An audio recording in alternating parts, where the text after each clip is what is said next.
All these translate to praises given when a child is born. Expressions of passion pieced together to paint a picture of the joy felt when a little one joins us. The joy of motherhood. I fall short of expressing the crude joy I felt holding you in my arms while your dad stroked your scarce little head. I fall short of expressing the mystifying joy this new life in our arms brought to our hearts and our stomach and to our life. I fall short of expressing the joy of being your mom.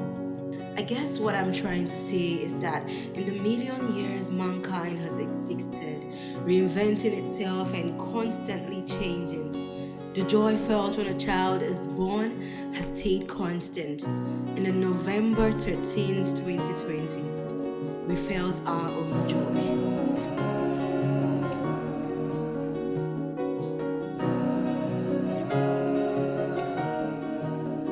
There are not enough words, and there will never be, that are tender or grand enough to explain this joy. Sometimes you don't even know you have it. You think you don't really feel anything, but that's because it's taken roots.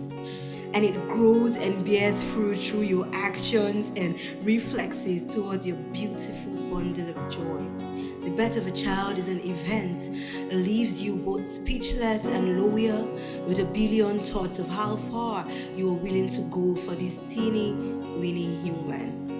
Then comes the other feelings that aren't necessarily joyful: doubt and fear. Am I certain that I can protect this little one?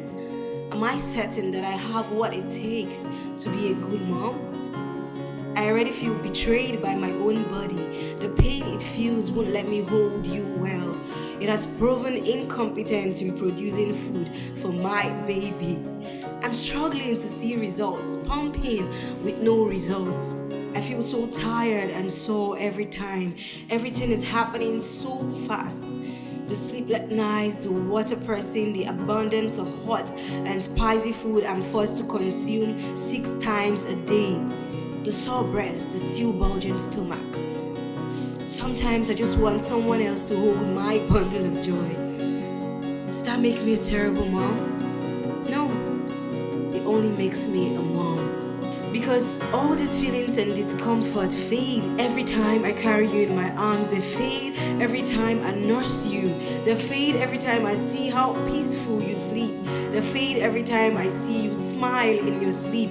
They fade every time I think about your first gummy smile, your first laugh.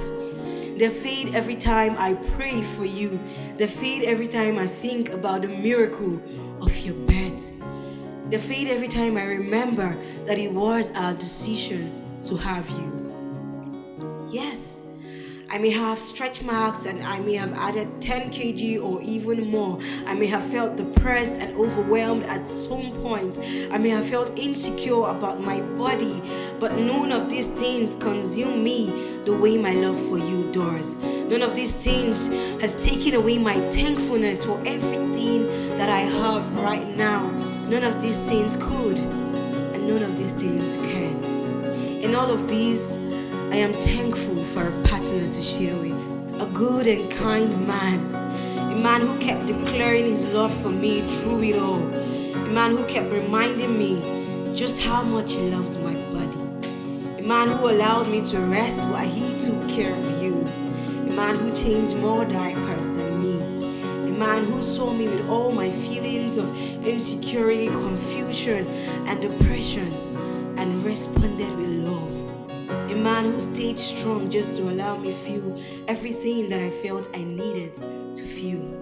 A man who prayed with me, Luther, I have your dad. And together, stronger than ever, more in love than ever,